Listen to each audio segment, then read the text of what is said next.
Ворфилд често знаел да каже на своите студенти во Принстон дека пред нив има многу важна, бескрајно важна задача и дека за извршување на таа бескрајно важна задача имаат бескрајно огромни ресурси, средства. И навистина, ние имаме бескрајно важна задача, во исто време имаме се што ни е потребно во неизмерни количини да извршуваме таа задача. Можеме верно и со резултати да го извршуваме тоа. Бидејќи нашите ресурси ги обезбедува еден бескрајен Бог, кој има бескрајни можности. И ова е едно од пораките, едно од лекциите, која е содржана во текстот што го прочитавме од Евангелието според Јован и кој нели е тема на ова наше денешно изучување. И тоа е четвртото поред, вели Јован, чудо запишено во неговото Евангелие, од вкупно 12. И е специфично чудо. Сите чуда се специфични, сите се големи, нема големо или мало. Што ме чудо, значи е големо. Невозможно нешто во овој свет. Меѓутоа, ова навистина има некои специфики со кои се одликува од другите чуда.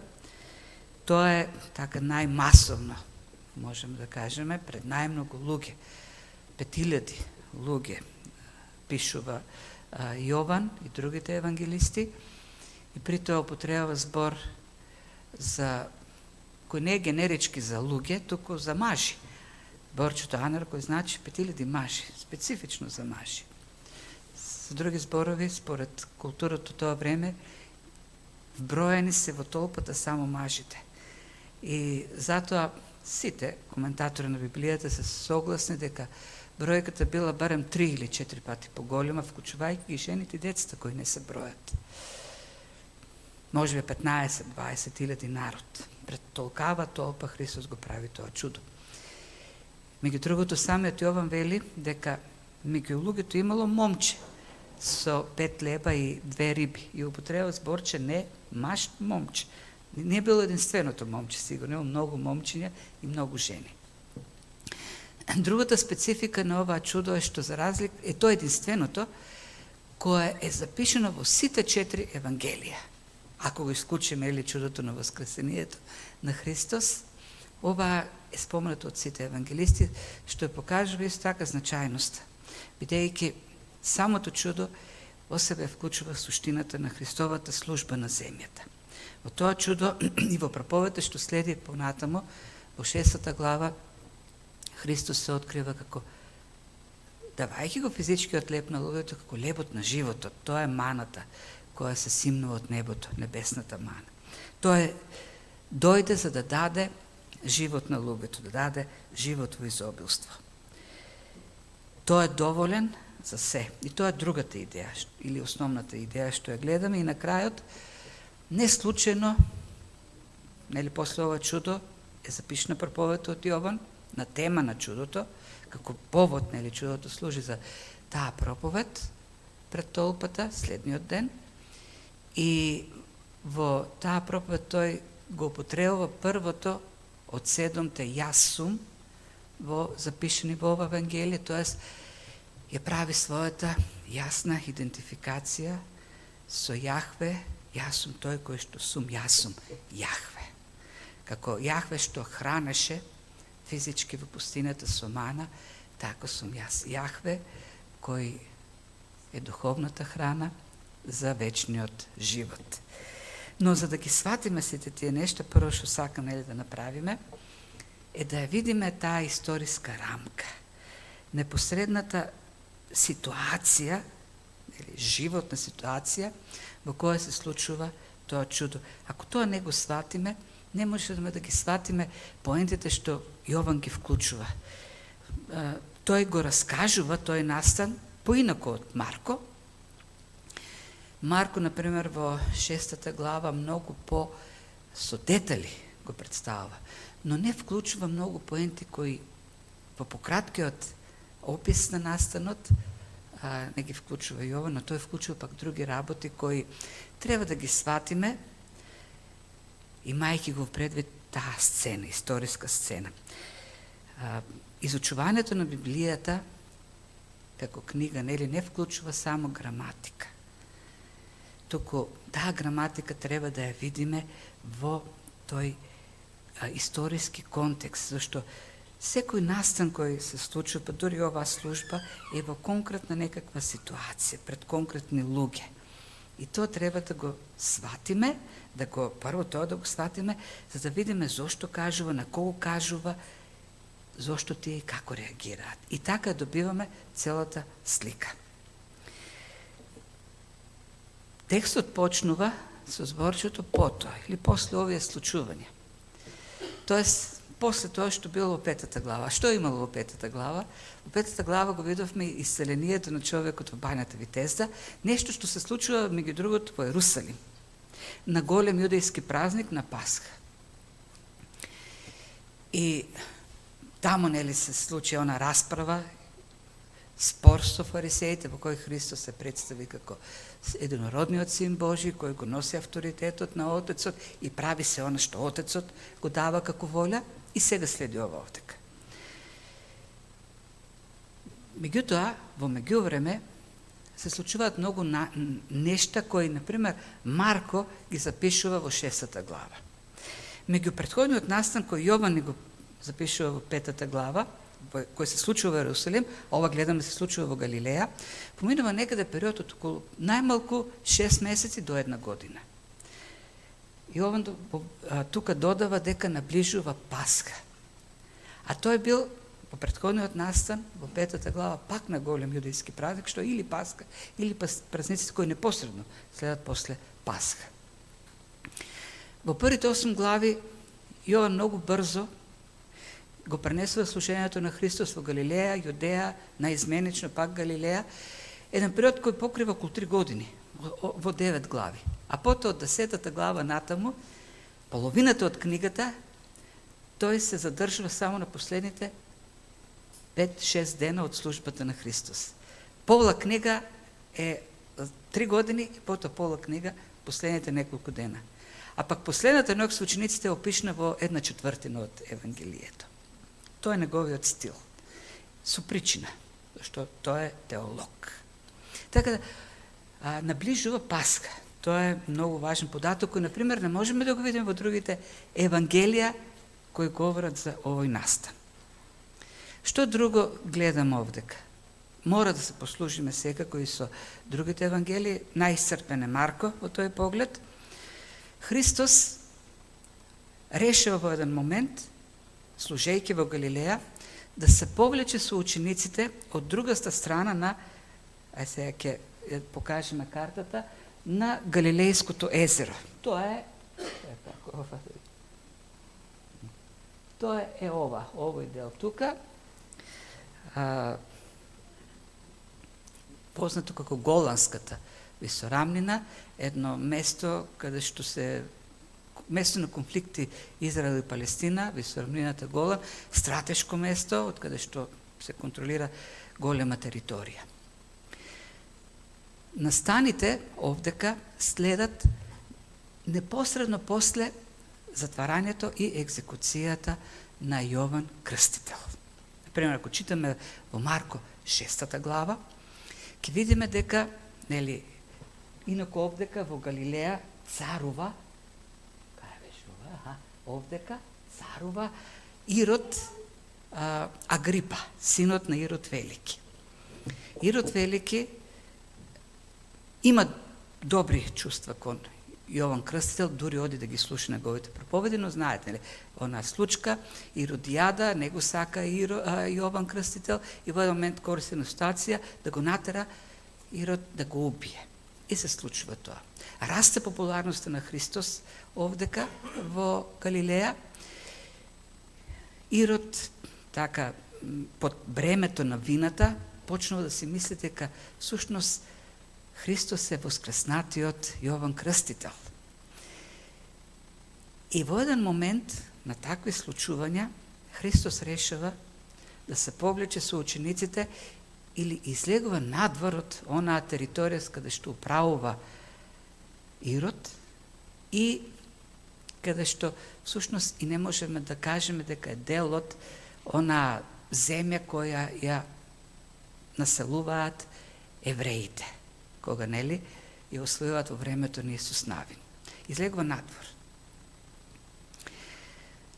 Добрите познавачи, како Стивен Луис Джонсон, кој добар познавач на животот на Исус, смета дека тоа е еден момент во кој што и сака така и да остане надвор од службата во некакво тажење за Јован Крстител. Сепак треба да знаеме дека Јован Крстител и Господ Исус Христос се во човечката природа на Христос блиски. Тие се блиски роднини, нивното раѓање е 6 месеци, Јован Крстител после, тие растеле заедно. Така да Христос губи еден добар, кажеме, човечки, близок пријател, братучет, роднина. Учениците се враќаат, тоа го пише во Марко, од служењето во кое што Христос ги прати за прв пат сами да служат и се повлекуваат. И така одејки од Капернаум, од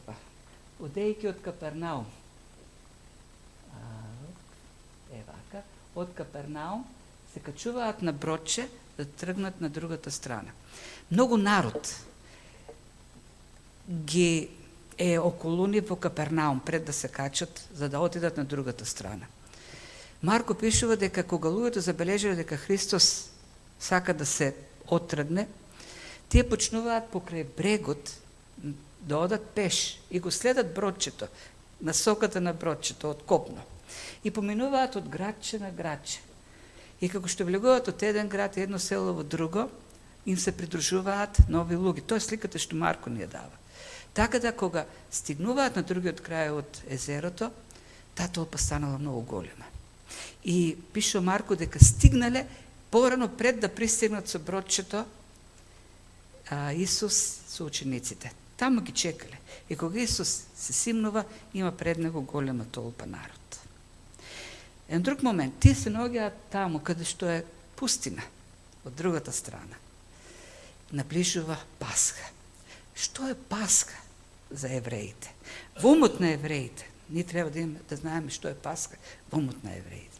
Во умот на евреите Пасха е нешто како денот на независноста нашиот, референдумот кога почнува да постои македонска држава од 8 септември. За американците 4 јули така натаму. Зашто со Пасхата, всушност, започнува еврејската држава. Евреите почнуваат да постојат како народ со Пасхата. Пасхата е нивното ослободување од робството. И тоа ослободување е почетокот на нивното постојање како народ. До тој момент евреите не постојат како народ. Во времето на Авраам и патриарсите ние имаме фамилии. Тие се фамилии. Во времето на робството 400 години тие се робови во Египет. И кога излегуваат од Египет во пустината, со Пасха излегувањето, тие во пустината ги добиваат сите елементи, конститутивни елементи за да бидат народ. До тој момент евреите имаат Бог во кого веруваат, меѓутоа немаат систем за верување. Кој е системот на верувањето на евреите до тој момент? Нема. Кој е нивниот закон како народ? Кој е нивниот устав? Немат. Како патриарси, додека живеат во Ханаан, тие се покоруваат и ги почитуваат законите на Ханаан. Во Египет, тие се покоруваат и ги почитуваат законите на Египет. Кога одат во пустината, Паската е тој момент, нели? Мојсе им дава закон. Тие за прв пат добиваат закон. И тој закон е и граѓански, закон кој ги уредува економските, социјалните, правните, кривичните, сите односи. И тој е закон кој го уредува и односот со Бог. Тие добиваат религиозен систем, учење за Бог. Ние до тој момент не можеме да сватиме кој е учењето за Бог на евреите. Таму Мојсе им го дава сето тоа. Тука тие добиваат и нешто друго што е многу важно за да биде еден народ, земја, територија. И тие 40 години на формирање на народ, Бог беше со нив и ја покажуваше својата грижа. Паѓаше храна од небото, да се гривеш. Јахве тука се покажа како седоволен Бог. Бог кој задоволува се. Тоа е паската во умот на евреите. И сега овде имаме една ситуација, 15 века подоцна, 15 века, евреите имат земја, имат закон, имат Бог. Бог многу пати во пустинјата преку Мојсе рече: јас сум вашиот Бог, вие сте мојот народ. Зашто по тоа време народ без Бог не е народ. Вие сте мојот народ, јас сум вашиот Бог. Другите народи имаат други богови свој, но вие сте мојот Бог. Вие имате свој начин, специфичен, единственот, вистински, за односи со Бог. И сега 15 века подоцна тие се пак тука некаде во некоја пустина. Ама се во робство. Во робство се. Слично на робството во кој беа во Египет. И знаете што? Многу се гладни таму, 15.000 народ, 20 се многу гладни. Цел ден оделе покрај езерото, покрај брегот, имале така прошетка предпладневна, езерска, потоа слушале проповед на Христос, цел поручик и вечерта се многу гладни. Тоа е историскиот контекст. И народот исто така знае дека треба да дојде еден кој ќе стане цар, ќе им даде слобода, не само тоа, туку ќе царуваат со сите народи. Тоа е таа сцена. Наближува Паската. Паската како она сјаличка во умот на евреинот. Тоа е нашиот ден на независност. Тоа е нашиот момент на постоење како народ. Паската се врзува со нивната државност. И, гледајќи ги луѓето таму Христос, кој инако имал намера да одмара, во Марко јасно пишува на учениците: ајде да отидеме да одмориме малку. Зашто додава Марко, постојано доаѓаа некои и немаа мир, немаа одмор. Ги носи таму малку да се повлечат, да одмараат. И одат таму и гледат многу луѓе. И Христос и учениците многу се изнервираа, зашто сега немат пак одмор. Не, Христос пишува, тој вклучно овде, додадено во Марко, а Исус кога излезе, од бродот кога излезе на копното, виде многу народ и се смилува над нив, зашто беа како овце без пастир и почна да ги поучува многу. Значи, се симна од бродот и многу ги поучуваше. Може да предпоставаме што ги поучува. Сигурно им велел: еве, го чеканиот пророк дојде, нели? Сега стајте ме за цар, ке видите како. А па меѓу другото, и овдека пишува, и во овој текст, а и во Марко, дека мнозина болни излекувал. И дека секој што доаѓал да се допре до него, бил излекуван. Знаете ли, јудејците биле народ, како што кажав минатиот пат, најздрав, како што немало никош во историјата на човештвото. Секој што бил болен, така пишува Марко, и се допело од него, бил излекуван. И многу народ оди по него. И тоа е сцената. Гладен народ, многу слушале многу проповеди, многу поука до вечерта. И Христос ги гледа, и подигна очите. Сега Јован го пренесува ова многу брзо, не ги дава сите тие детали што ги има Марко, но меѓутоа кажува дека е Пасха, зашто Јован, за разлика од Марко кој повеќе хроничар, Јован е теолог. Тој се интересира од теологијата, од суштината, од идејата. Само тој го дава тој пододок, дека е Пасха, наближува Пасха. Многу важен момент во целата таа ситуација. И чудото што се случува таму многу наликува на пустината, на моментите со Мојсей. И кога Христос ги погледнува вакви, му се обреке на Филип и му вели, откаде да купиме леп, за да ядат овие? И зошто па сега баш на Филип му се обреке? Па во првата глава, што пишува? Знаете ли зошто на Филип? Емануил се смее. Зошто баш на Филип? Пише во првата глава дека Филип е од Ветсаида. Ветсаида е ова една од овие две точки, е оваа точка е Ветсаида. Гледате кај се наоѓа Ветсаида? Таму е, кај што они одат да се одморат, они се тука. И там, најблиското градче. И никого ќе го прашат од кај да купат, од кај да најдат ја. Ако одиме у Штип, се собереме, и то не е со нас, кого ќе прашаме кај има добра пастарма или? То не ќе опрашаме. Тоа е домакин таму. Филипе, домакин. И му вели Филипе, кај тука можеме да најдеме храна? И Филип, нели како одговорен домакин, погледнува таму толку народ, вади декитронот, колку пари треба за 20.000 души, и вика, дури 200 денари да имаме. Не можеме да ги нахраним. Дури 200 денари да имаме, не можем по еден залог да им дадеме. Тоа е плата за цела година. И тоа нема да биде, дури само по едно залче, не да ги најадеме. Тоа е, нели, неговата пресметка. Со други збори, тој сака да каже, невозможно е тоа што ти го бараш, нема шанси ние да ги нахраниме. До тој момент Христос направи многу чуда. 3 се запишани од Јован. Филип беше присутен на свадбата во Кана Галилејска. Знаеме дека бил присутен зашто тој од првите ученици заедно отидоа во Кана после крштевањето на Христос.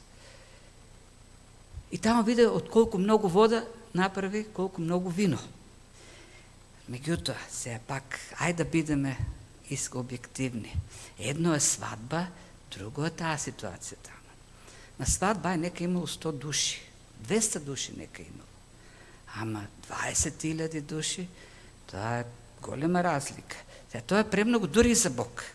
Ај сега, да, Бог прави чуда, ама до толку сега, тоа е ептен веќе, претерано. Нели? Така е. Како тука сега ќе нахраниме толку многу народ? Џон Филипс, коментирајќи овој текст, кажува дека сите ни го имаме тој проблем. Проблемот со нашата представа за Бог.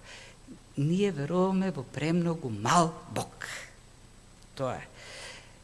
Тој проблем го имаме секогаш, кога на нашите, да кажеме, служби, во нашите служби се соочуваме со големи бројки. Например, за да имаме црква ние наша, ни треба 200.000 евра, може би. Може би повеќе, може помалку. Не сум правил сметка. 200.000 евра. Па ние не можеме нашите трошици да си ги покриеме редовни, па 200.000 евра. Што е многу е. За Бог е премногу, дури за него е премногу. И обично кога се соочуваме со такви ситуации, постапуваме како Филип. Тоест, како можеме ние да се справиме? Треба да бараме пари. Па дури 200 денари да има, пак нема да завршиме работа. Колку да собереме, пак нема да завршиме. Тоест, кога е премногу дури за Бог, тогаш ајде да видиме ние што можеме да направиме. И кога ќе видиме дека не можеме да направиме, ние носиме решение да не го решиме нештото. Тоест, ќе кажеме, сега не може, ајде, понатаму. Не може сега. Ќе го оставиме тоа. Не можеме да ги нахраниме луѓето. Не, така постапуваме. Не е тука прашањето можеме или не можеме ли. Прашањето е дали наистина сакаме ние нешто. Дали наистина веруваме дека Бог може да го направи тоа нешто. Зашто во моментот кога кажеме не можеме сега тоа, значи дека и Бог не може, нема да се случи. Сметаме ли дека е потребно, сметаме дека треба да го правиме. Но тоа веруваме ли дека Бог може да се вклучи во сето тоа. Дека тој ги има ресурсите. Така постапува Филип. Неговата реакција нема шанси да го направиме тоа. На тоа се надоврзува пак Андреј. Продолжува. Не знам зошто сега и тој се вмешува во сето тоа. Андреј, братот на Петар. Знаете Андреј и Петар од каде се? И они се од градот на Филип, од Вецеида, од истиот град. Тој се повикува, може би така, одговорен да го реши проблемот, и тоа е оттаму, но има информација. Има информација која пак исто така е понудена, представена, да се покаже неможноста. И тој вели, има едно момче со 5 јачменови, и се тоа јачменови Јован го додава, пак има многу важна идеја, и 2 риби, и тоа не риби, овдека е употребен збор кој објаснува конкретен вид на риба, која е мало рибче. Мало рибче. Не знам, сега не се крапови, ја тоа не знае, што се мали рибчине, кои се мали рибче? Плашица, 2 плашици има. Што исто сака да каже скромност во ресурсот. Сигурно тоа момче било сиромашно. Додатокот јачменови лебови, значи, он е најникаквите, што никој не ги сака. Во тоа време луѓето не биле нутриционисти, не се грижеле за здрава храна, биле нормални луѓе. Ако некој има пари да јаде бел леб, тој ќе јаде бел леб. Нема да јаде јачменов леб. Не. Тоа значи дека било сиромашно детето со сиромашна храна. Многу ограничени ресурси. 5 јачменови лепчиња и 2 плашици. И вели, абе има тука едно дете, тоа се ресурсите, со други збори сака да каже, смешно е сега ние да мислиме да ги храниме. Смешно е со 5 лева и 2 плашици да нахраниш 20.000. Со други збори сака да каже, и предлогот на Исус е смешен, да нахраниш толку луѓе во пустина таму. Меѓутоа што прави Христос? Има 5 лева и 2 риби. Дајте ги тука. И му ги дават. И што прави Христос? Почнува, им дава заповед. Сега кажете им да седнат и дава на учениците. Учениците дават. И знаете што се случува? Зборовите што ги користи овдека Јован, и следниот ден во разговорот на Христос со народот, со толпата, се покажува дека тие луѓе се прејале. Зборчето, кога Христос ќе дојдат и ќе им каже, вие доаѓате тука не заради мене, туку не заради чудата, туку бидејќи се најадовте, зборчето е се прејадовте. Шкембињата ги, како прасине се прејадовте, многу јадење. И на тоа покажува и продолжението, кога им вели Христос, соберете го она што остана, 14 кошеви со храна се собра. Значи, не само што, како што Филип, нели кажа, абе малку така, ете колку да ги залажеме, нема да стигнат 200 денарии. Не, Христос обезбеди храна во изобилство, која не може, дури се прејадува и не може да ја изедат сета храна. Многу храна, епте многу храна. Јован додава дека место било браснато со трева, да можат и на поудобно така да седнат, да не име тврда почвата. Христос ги 200 денарии требаше за, според пресметката на Филип, дури нели тоа беше минимумот, кој пак нема да заврши работа. Колку потроши Христос пари за тоа? Ништо не потроши. Ниеден денарий. И сите беа, секој му даде колку што сакаше. Овдека не можеме да не го препознаеме она што Исаја го каже, како повик Бог преку Исаја упатува. Вие што жадувате, дојдете сите приводите. Дури и вие кои немате пари, дојдете, купувајте и јадете. Дојдете, купувајте вино и млеко без пари и без плаќање. Без пари. Ова е таа демонстрација што Христос сакаше да ја покаже за себе, како синот единородниот Божи. Оној кој е седоволен и по благодат го дава, во изобилство. Тоа е благодат. Сега кога кажеме благодат, се е бесплатно, без пари, не е навистина бесплатно, не. На негов трошок е. Ние добивме многу Библии, знае тоа е с Нови Завети, Борче знае колку беше бројката, и велиме бесплатно. Не, некој ги платил и не ги подарил, така, нас без пари. Христос на свој трошок, сето тоа ќе го плати потоа многу скапо, со својот живот, ќе го плати. Благодатта тој ја дава, ја покажува кон сите. И при тоа не осиромашува, не се троши. Даваше и имаше постојано да се дава. Како еден магазин го празниш и пак е полн, целосно полн. Тоа е Божјата благодат. Тоа е Божјата седоволност. И дарежлива и при тоа не се исцрпува, не се намалува. Со изобилна. Знаете, Бог сака и ние да бидеме како Него. А можеме да бидеме како Него во тој поглед, ако веруваме дека нас не снабдува оној кој никогаш не се троши. И има повторно и повторно да даде. И тоа изобилство на дарот се гледа во кошевите. 14 потоа остатоци од храна се собраа. И знаете овде што ми прави впечаток? Нели таму е Христос кој може да продуцира секаде, секогаш неизмерно. Тие може да го остават таму на кучињата, на волците, што ли имало. Не, Христос рече, се ке соберете.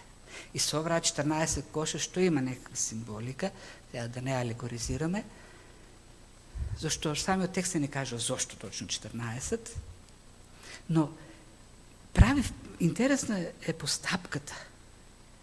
Ке соберете се, нема да го ставите таму. Потоа, гледам следниот ден, пак немало храна. Сигурно го качиле на бродчето, со кој што учениците се вратија назад, во Капернаум. Но не ги остави таму. Тој, кон тие ресурси, така да кажеме, што ги обезбеди, се однесуваше одговорно, економично. И уште нешто. Остави зад себе чиста полјана. Чиста полјана, да. И знаете кого прати тоа? Не им кажа на народ, ај собирајте, на учениците, сега ќе одите и се ќе соберете. 20.000 души се колку арената, градскиот стадион, како се вика, веќе не знам, парк. Тоше Проески. Арената Тоше Проески. После спортски направа, во кој што после фудбалски направа, кој што е полна арената, отидете да чистите, видите што ќе оставе зад нив. Тие се исчистија. Собраа. Да, собраа. Тоа е она што Христос им го каже на учениците. Да, навистина, што оставаме ние зад нас, кога правиме нешто или одиме некаде, да се соберат 20.000 народ на площад и одете другиот ден, знаете што ќе видите таму? Исчистија. Тоа ми прави многу впечаток. Знаете зошто? Сега, не е тоа главната тема овдека, но гледајќи го Скопје и колку сме ние патриоти, колку си ја сакаме и не ја дава Македонија, ни име, ни историја, ништо. Дури и ѓубрето не си го даваме, на улиците си го чуваме. Да не го носат таму кај што треба да биде ѓубрето. На ѓубриштето, тука да е до нас, да си го гледаме. Христос беше одговорен во тој поглед. И така, се најадоа сите, се наситија и ги собраа тоа. И народот сега, кога го видео чудото што го направи Исус, рекоа, ова е навистина пророкот кој требаше да дојде на светот. Кој говори за пророкот, за Месијата како пророкот што треба да го очекуваат? Мојсей. Зошто им оде да асоцијат? Обично асоциацијата не е пророкот за евреите за Месија. Не. Обично, нели, тоа е Месијата, Давидовиот син и така натаму. Меѓутоа, они се сетија веднаш на Мојсей. на неговото пророštvo, како мене од Второзаконие 18 глава, како мене пророк ќе дојде, слушајте го него. Многу добро сватија кој е таму. И добро направи врската со Мојсе, зашто таму, во пустината беше, Пасха наближува, се совпаѓа. Еве го моментот. Не може да биде поентата друга. Таа е оној што го очекувавме, да не храни, да не лекува и со него да царуваме со сите народи. Еве го. Што уште треба? Да го поставиме за цар. И тргнаа да го фатат. Пишува текстот, штом разбра дека сакат да го фатат, да го зграбчат буквално, тој победна. И овдека не е запишено од Марко гледаме, а и текстот понатаму ни кажува, следната случка после ова, овдека во Јоване, бурата во Галилејското езеро, одењето на Христос по вода. Христос ги пушта учениците. Во Марко пише дека им каже сега одете од другата страна. Не е ова добра средина за вас. А беа дојдени за да одмараат. Ги оддели од толпата. Им рече сега, ви одете си, а јас ќе останам овде уште малку да се молам. Од тој настан таму што се случи, до каков заклучок стигнаа учениците? Сватија дека е пророкот, како Мојсей, дека се наближува Пасха, еврејскиот ден на независноста, и во нивните глави дојде заклучокот. Еве го царот. Еве го моментот кога ние ќе бидеме сега ослободени. И ќе бидеме пак народ, слободен. Еве новата Пасха сега. Зошто таа идеја им дојде во ум? Христос цел ден им проповедаше, цело попладне. Сигурно им проповедал за лебот на животот. Во 6 глава на Марко, кој е контекстот на тие случувања во Галилеја, неговата служба, тој период на служба во Галилеја, во неговиот крај кога оди, отвара папирус на Исаја 61 глава и говори за благопријатната година Господова. Им кажува, еве го, нели, ветувам слобода на оние затворените, заробените, скршените срца, оние што се во темнина, и на крајот завршува, се исполни ова слово. И се восхитуваат тие таму што беа. И пак тргнаа да го фатат за да го направат цар. Исус одби и се сврте против него и сакаат да го фрлат од некаква карпа. Ама Христос само помина покрај нив. На сите такви настани, реакцијата на народот беше, еве го, оној што го чекаме, оној што ќе нас ќе не ослободи, оној со кој ќе царуваме со сите народи. И зошто не им дојде на ум, кога ги гледа сите тие работи, за крвта на илјадниците јагниња кои беа заклани во Египет и со чија крв беа премачкани праговите и рамката на вратата. Но тоа не си помислија, дека Пасхата следеше после сите тие жртви. Зошто сите жртви во Стариот Завет не им дојдоа во глава? Зошто во глава не им дојдоа оние текстови каде што пишува за Месијата како страдалниот слуга? Не, сето тоа беше тргнато од нивните перцепции за Месијата. Зошто? Зошто го пропушти? Суштината ја пропушти народот. Ја пропушти суштината, како што ние често пати го правиме, тоа ја пропуштаме суштината, зашто се интересираме од вкусот на телото, на нашата човечка природа. Ние си бараме нешто што нам ќе ни се допадне, нешто што ќе го погали нашето его. Мислиме на материјалното, на физичкото. Христос им рече потоа следниот ден во проповедта: јас сум лебот на животот. Како што без физичката храна ќе умрете физички, така без мене немате вечен живот. Ќе умрете, умирате во смртта, останувате во смрт. И кога им го кажа тоа Христос, се навредија, се налутија и се отидоа. И кажа, не те сакаме тебе. Зашто не ги задоволи нивните човечки разбирања, човечки желби за Месијата. Тие си создадоа своје учење, своја представа за Месијата. И тоа е нашиот проблем. Христос е лебот на животот. Словото е лебот на животот. Христос е Словото и Словото што го имаме е Христос. И ние не го сакаме Словото како лебот на животот. Ние сакаме торти. Да, сакаме торти. Сакаме да е нешто сладко. Нешто што така ќе ни... необичен леб кој дава живот. Нешто што ќе даде на нашиот интелект, така да кажем, на нашето љубопитство. А знаете дека сето тоа е поттикнато не од копнежот на душата, туку од копнежот на телото. Да знам повеќе. Да знам повеќе од другите. Да бидам поинаков од другите. Она другите што го знаат, нели, од Библија, тоа е толку просто едноставно. Не, јас сакам сложното. И ќе го направам да биде комплицирано, да биде сложно. Да откриам вистината.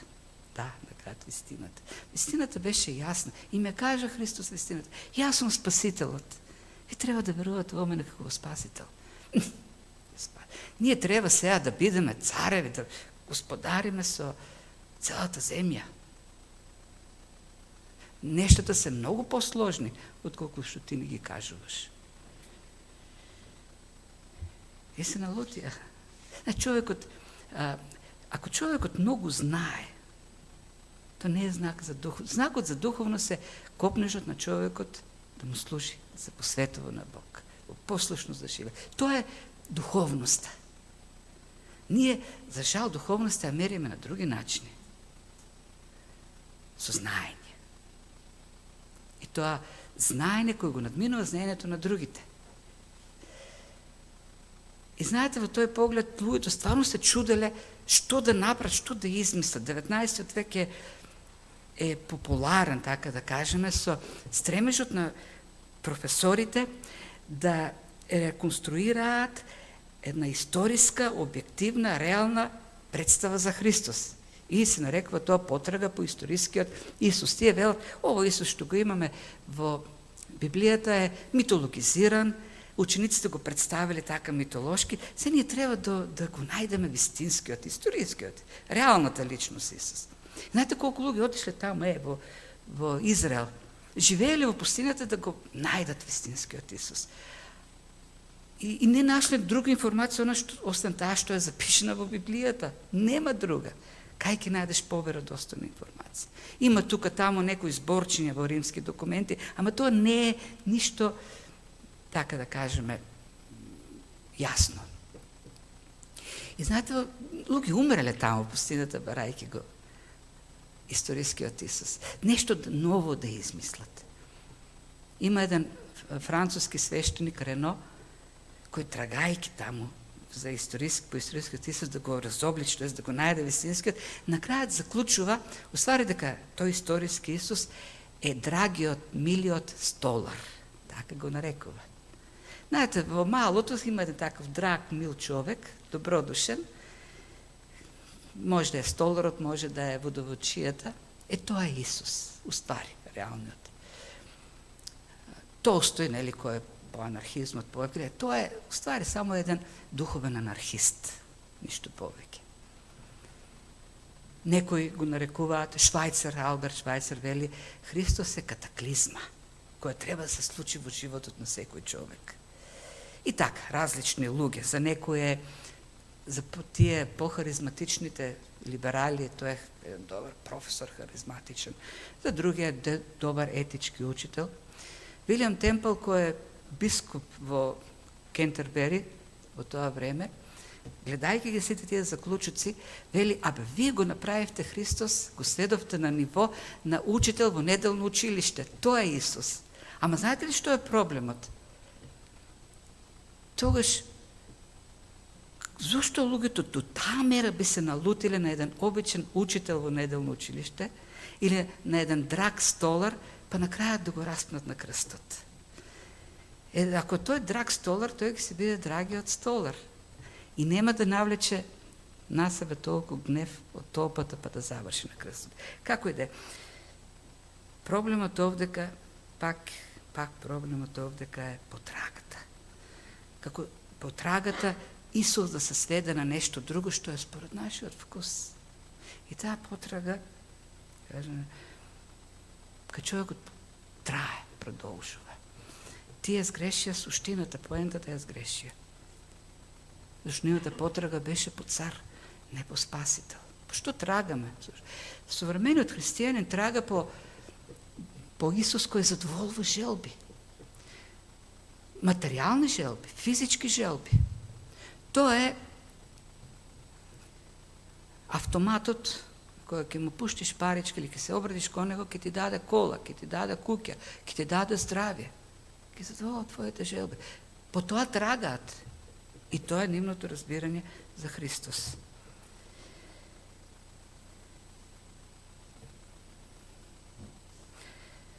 И кога Христос им каже, вистината ги повреди.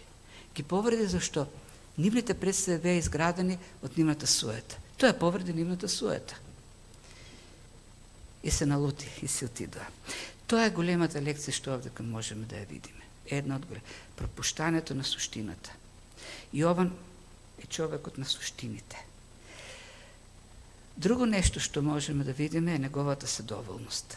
Христос е седоволниот Бог. Целосно ги задоволи потребите. Додека сме во неговата посветеност, во служба и се стремиме во служба, да вршиме неговата воля, тој ќе биде исто така нашиот задоволен Господ и Спасител, кој според нашите потреби и неговата семокност ги задоволува потребите. Тој ги храни небесните птици и облекува во слава тревата, а ние сме најважното за него. И при тоа, оно што можеме да го видиме, кој тој ги даваше ресурсите, а ние за нашата задача, за нашата служба ги имаме ресурсите. Ни го дал Словото, ни дал дарби, ни го дал Духот. Тој действа по благодат во сето тоа. Им даде на учениците не да ги држат тие работи во рацете, туку да ги дават на другите. Од Христос доаѓаше се. Лебот, рибите од него доаѓа. Учениците сето тоа го дистрибуираа. Имаш ли дарба? Имаш ли евангелие? Имаш ли сведоштво? Имаш ли служба? Таа не да се чува, туку да се дава за другите. Секо нешто што Христос ни го дал е да служиме на светот, на другите да служиме. Еден ден ќе не праша, што направивте со лебот и рибите во вашите раце? И ние треба да дадеме одговор, што сме направиле. Тоа очекува да биде тоа дадено. И прито да не гледаме и да колку е дадено. Знаете, ресурсот што му го дадоа на Христос беше минимален. 5 јачменови лепчиња и 2 плашици. Толку беше.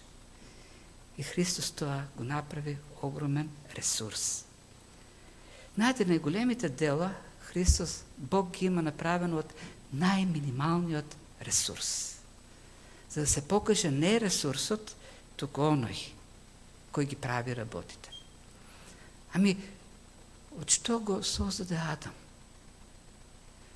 Од кал. Од кал го создаде. Си мислам, зошто бе не го создаде од дрво? А и од мермер се прават статуи. Ама некој каже, во калта ги има сите состојки што ги има во човечкото тело. Па и во дрвото ги има. Абе, добро, од што ја направи Ева? Не од кал.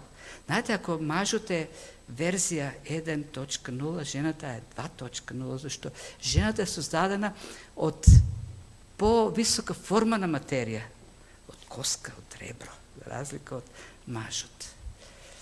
Но Бог сето тоа од кал го создаде човекот, а човекот е круната на Божјото создание. Другите нешта ги создаде со збор, со слово. А човекот првот зеде кал и од кал го создаде. Ми кога го прати, еве, за Мојсија кога збориме, го прати да изврши неговата воля во најмокната империја во тоа време, со најопремената војска, со кочии. Што му рече? Овчарскиот стап ти е доволен. Со овчарски стап ќе одиш и ќе победиш и ќе го изведеш мојот народ на слобода. Со еден стап. Давид, Голјат, така натаму. Не е прашање на ресурсите, прашање е на нашата вера и копнеш послушност да извршиме Божјата воља. И на крајот, бидејќи ќе имаме Господна трка, имаме, нели Господна? Ќе имаме. На крајот пак да се вратиме на она важното, суштината, што нели е овдека представена. Сето тоа е за Христос да биде прославен како Спасител. Тој е нашиот Спасител. И тоа е најважното. Нам ни треба Спасител. Некој кинески проповедник бил на посета во црква во Америка. Тоа се случува, не знам кога се случува, овој век, 20 век. Бил поканат да говори и некој така полиберален христијанин, кој бил така и учен доста, го прашал: добро сега, имате страдане таму, зборуваш за страдане. Но јас се познавам вашата историја. Конфуција е многу помудар од Христос. Многу повеќе мудрости има кажано. Зошто не ли ви е доволен Конфуција? Таква мудрост. А вие стрпите страдена заради Христос. И човекот одговорил, рекол: да, Конфуција бил многу мудар човек. Меѓутоа, нас не ни треба мудрец. Нас ни треба Спасител. И продолжил и рекол: и не само што не треба Спасител. Конфуција со сета своја мудрост и мудри изреки умрел, мртов е. Христос е жив. Нас не треба жив Спасител. И на крајот на краиштата, Христос не само што е Спасител, продолжил човекот, тој е судија. Конфуција еден ден големиот мудрец ке застане пред Христос да биде суден. И јас не сакам мојот народ кој ги знае мудреците на Конфуција да застане заедно со него и да биде суден од Спасителот. Ние го сакаме Спасителот Христос, не судијата. Тоа е суштината на се. Христос нашиот Спасител, кој дојде да донесе вечен живот на своја сметка. Таа е благодата на негов трошок. Тој го даде животот. И сега кога ќе пристапиме на Господната трпеза, да ги имаме во предвид сите тие работи. Нека тој чин повторно во нашите срца поттикне копнежот да го славиме како Спасител и да му служиме како на Спасител. Имајќи во предвид суштината и на неговата мисија, тој дојде да биде Спасител на светот. Тоа е нашата служба. Да му служиме како таков. И се на крајот да биде за негова слава. Тој да биде прославен. Па ќе наведнеме глави и се молиме. Татко Небесен, ти благодариме за ова слово што ти си го оставил за нас и тоа што преку твојот служител пророк, твојот служител апостол Јован си ни го оставил, за да можеме да го изучуваме и не само тоа, туку и да го живееме, да ни ги откриеш тие големи вистини. Се молиме тие вистини, нека живеат во нас. Да не изобличат за тоа што многу пати ние веруваме во премал во нашите срце Бог, во премал во нашите умови. Затоа те молиме да ги порубиш нашите умови со таа твоја величина, твојата бескрајност, со твојата слава, за да можеме да те видиме таков каков што си, семокен, седоволен и со таа вера да одиме во животот, со таа вера да служиме.